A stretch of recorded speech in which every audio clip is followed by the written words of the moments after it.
casi no se sabe, pero la educación pública, gratuita y obligatoria fue inventada en algún momento de la historia. Antes no existía. La educación en la antigüedad distaba mucho de lo que hoy entendemos por educación.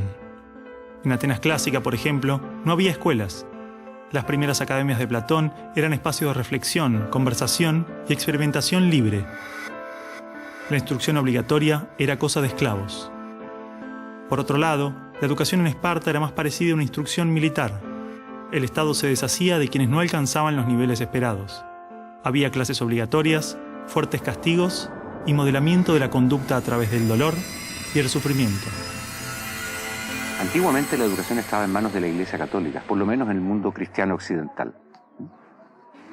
Y fue recién en el siglo XVIII, en una época de la historia que se llama despotismo ilustrado, seguramente lo escucharon en el colegio, en donde se creó el concepto de educación pública, gratuita y obligatoria.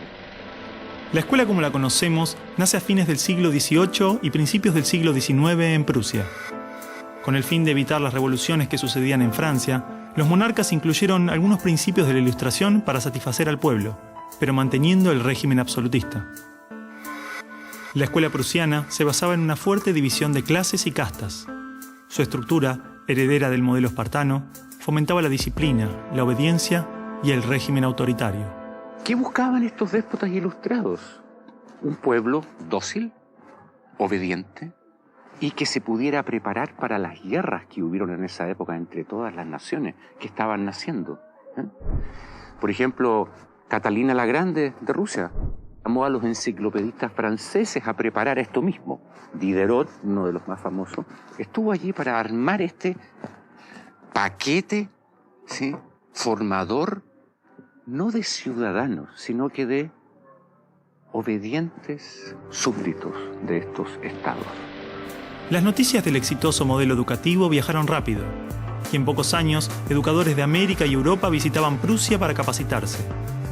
Con el paso del tiempo, el modelo se expandió a nivel internacional. Muchos países importaron la escuela moderna con el discurso del acceso a la educación para todos, elevando la bandera de la igualdad, cuando justamente la esencia misma del sistema provenía del despotismo, buscando perpetuar los modelos elitistas y la división de clases. Ese es el origen de la educación pública. Fíjense ustedes que Napoleón, un poco posterior, y enemigo jurado de todos estos déspotas, hizo lo mismo. Él lo decía con todas sus letras. Yo quiero formar un cuerpo docente para poder dirigir el parecer de los franceses. ¿Se entiende? Él lo tiene claro.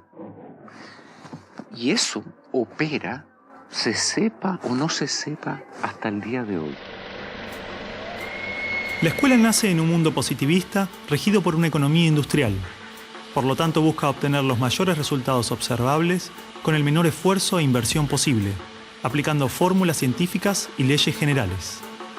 La escuela era la respuesta ideal a la necesidad de trabajadores, y los mismos empresarios industriales del siglo XIX fueron quienes financiaron la escolarización obligatoria a través de sus fundaciones.